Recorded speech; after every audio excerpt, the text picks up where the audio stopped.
And now it's time for today's guest. Judy Gold is an Emmy Award-winning comedian and writer. Today she's here to dish about her weekly hit podcast and new comedy album, both titled Kill Me Now, which features celebrities opening up about what makes them angry, from the extraordinary to the mundane. Everyone, please give a warm Build Brunch welcome to Judy Gold. Hi, nice to meet you. I'm Lucas. Nice to meet you. I wanted to so talk. Hi. Come this way. You're this way. Yeah. Hi. How are you? Hi. Nice to meet you. I'm a hugger. I'm a hugger too. Me too. You know, some people aren't huggers, You know, I'm from the Midwest. It's I like love in our hugs. DNA. but I love hugging. you Yeah, it's feel good good. for you. But I don't know. My girlfriend's always like, "Why are you hugging them?" You know, how, like in show business, you're always like, you talk to people on the phone or something, and you haven't seen them in forever, and then you're like, "Okay, love you, bye."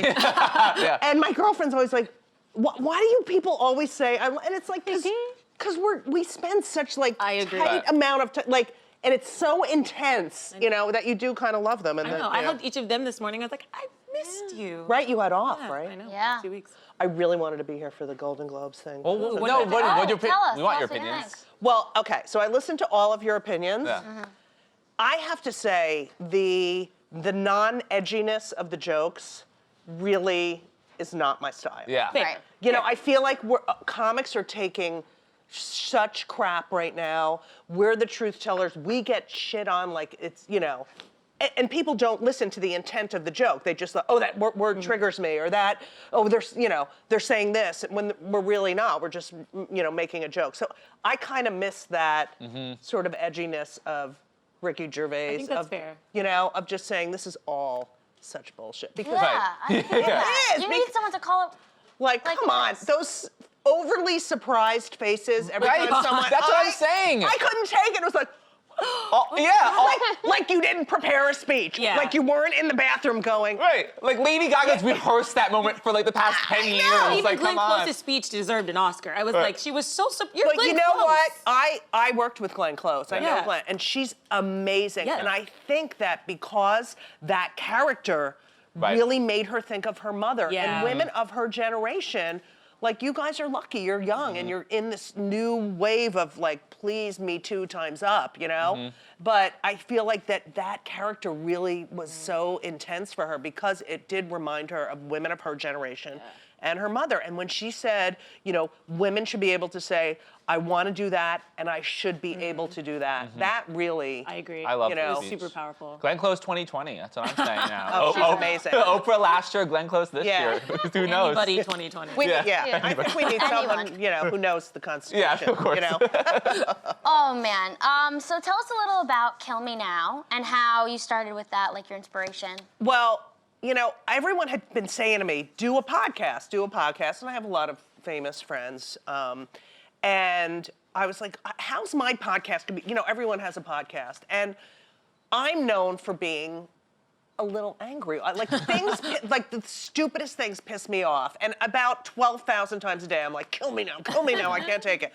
And I thought, what brings out passion in people? Like, what is there something that people don't usually talk about? And that's what pisses them off the most. And when people start talking about what pisses them off, they're like, it just gets so intense and builds. But the other half of the podcast is really, I talk about growing up. I talk about their lives, like stuff that they don't usually talk about, you know, because most people are out promoting something. But to know, were you popular in high school? You know, what was your family life like? Why are you you? And that's, because I feel like everyone has a story. And it helps people, because, you know Christine Taylor, Ben Stiller's ex-wife, sorry.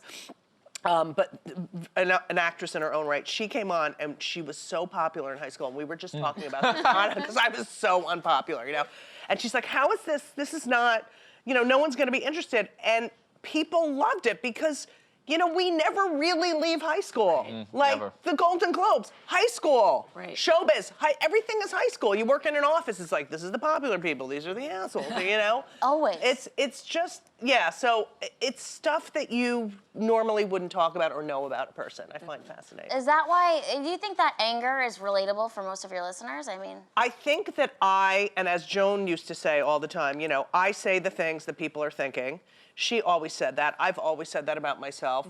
Things that people are afraid to talk about because it might seem, a little feminine or just not, you don't sound very nice or, but look, 56 years old, I don't give a shit anymore.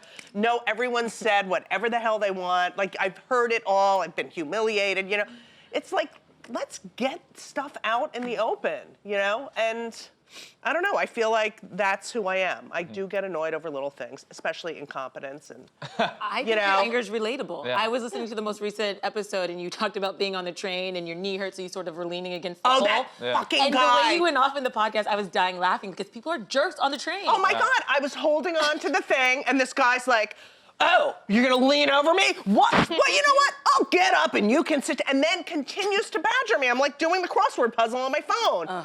And he wouldn't stop. And I was like, so this is the new thing now. You're white, entitled male, like scream at me, and someone was like, don't let him ruin your day, don't!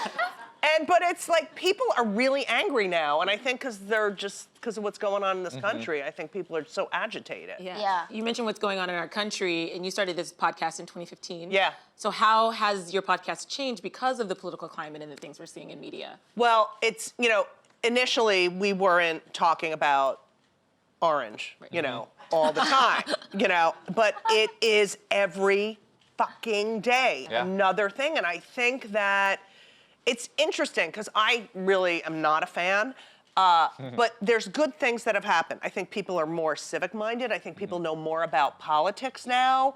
I think people are speaking up of the, the injustices of not afraid. And I think it's on everyone's mind. So, 2015, we're really talking about life stuff. Yeah. Gets to, him not winning the election, but becoming president. Thank you. And it's like, seriously, it's when I say what pisses you off the most, he's in it a lot of the time because, I mean, to wake up, I don't feel safe. Do you feel safe? Every day. No, it's so constant. Like, he's out of his fucking, and it's not even, you're a Republican, you're a Libertarian, you're a Democrat, he's mentally ill, he's unfit for this job, he's not curious, he doesn't read. It's like, it's about him as a person. Is that who you want leading the country and representing us around the world? No. It's horrible. We want Glenn Close. It's really horrible. Yeah, we can get Glenn. I can get Glenn Close. And you've had a lot of different celebrity guests. Yeah. So what is that like booking? Are they friends? How do you meet these people and bring them up? I do a lot of friends, and I also, people, are starting to call me and say, listen, oh no, thank you very much. Thank you. Thank you. But yeah, it's usually, I started with just comics, and then it's really people who I find fascinating. Like I had Roberta Kaplan on. She was the attorney for the Defense of Marriage Act case. She went before the Supreme Court and overturned the Defense of Marriage Act, case. And, I know her, and it was just fascinating to hear her story and how she changed the world. I mean, Dick Cavett, I had Dick Cavett on talking about his depression. Yeah. And, we really get into intense topics that, Artie Lang came on, and we were having this really intense conversation, and a couple of people from the Stern Show wrote to me and said, I've known him forever. I never knew this stuff about him. Wow. But comics talk to each other differently than we talk to, you know that. Civilians. It's true. We go over the edge because we know other people will be like, oh my God, you're a horrible person for even thinking that. But yeah. And can you tell us more about your background and what got you started in comedy? So I was in college. It was 1982. So I was at Rutgers, and someone actually dared me to do stand-up during our Secret Santas. I lived in the dorm, and we would send each other notes and say, for Secret Santa, you have to go, I remember one person had to go sing Let It Rain, which you don't know the song because you're 12, but Let It Rain, and then everyone had to throw buckets of water on her every time the chorus came on.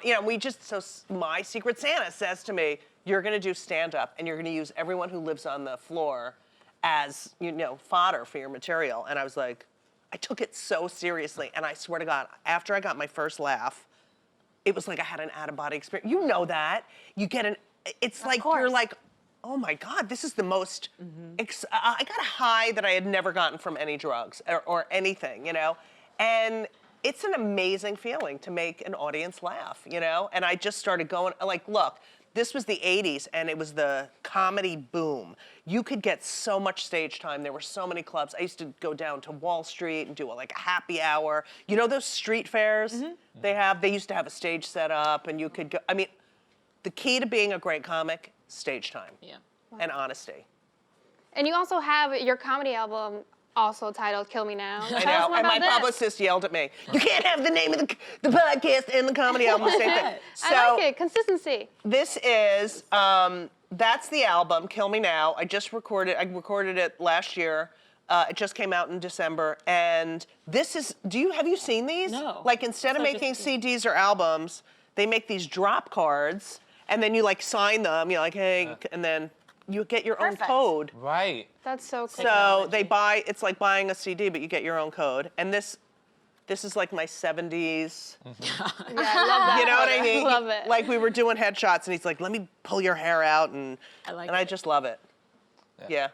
You've also starred in quite a few off-Broadway shows, which I think is awesome. Yeah. So do you think about ever going back to doing off-Broadway theater? Well, I did 2 one-person shows. Right. I saw one. You did? The one that was on 14th Street, just up Oh, there. the Judy Show, My Life as a I went Sitcom? to that one. It was really thank fun. you. It was great. So that was about my addiction to sitcoms growing up and how I thought I'd end up being on one.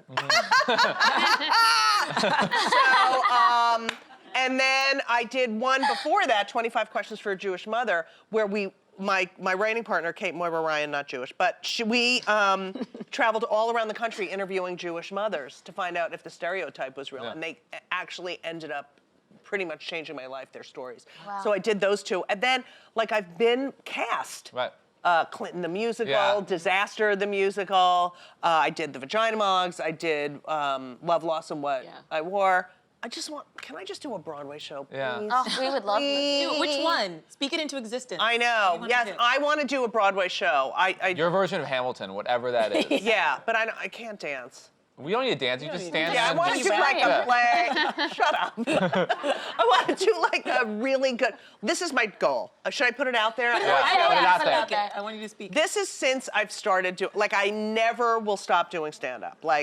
But I've always wanted to be on a really socially relevant TV show, comedy, dramedy, whatever, where, those characters stay with you forever, just like Rhoda Morgenstern. Yeah. I love Rhoda. Yeah, it's just, that's all I've ever wanted was to be that sort of, plus the money's good, but just to be a character on a show where, look, Penny Marshall just died. Yeah. I'll never forget Laverne. Totally. And how outspoken, and she wasn't the most attractive, but, when you're a kid and you're watching TV, you're like, wow, I'm represented. Right.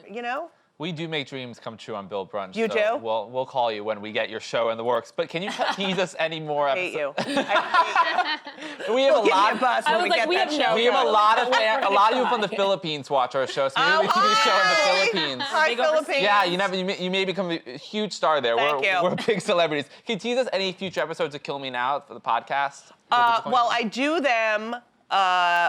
Mike Daisy, I don't know if you know him. He does one-person shows. He's on this week. That's when I listen to. And then I have I have part 2 of that coming. Do you know Frank DeCaro? Oh my God, you guys! He was the film critic on The Daily Show. Yeah. And then he had a Sirius XM radio show. He's on the next 2 weeks. I don't know if I'm allowed. I'm doing a live podcast in February with Sandra Bernhardt. So that's going to be Can people come to that taping? Yes! Okay. You're coming. Let us know. That's awesome. And I have a lot of people, but the whole backlog of them, there's so many great people that I got to really get into these intense conversations with, and it was so much fun. That's so awesome. We Yeah. love talking to you. We love listening to your stuff. Allie, you're the best. Judy, thanks so much for joining Oh us. my God, thank you guys. I love you guys.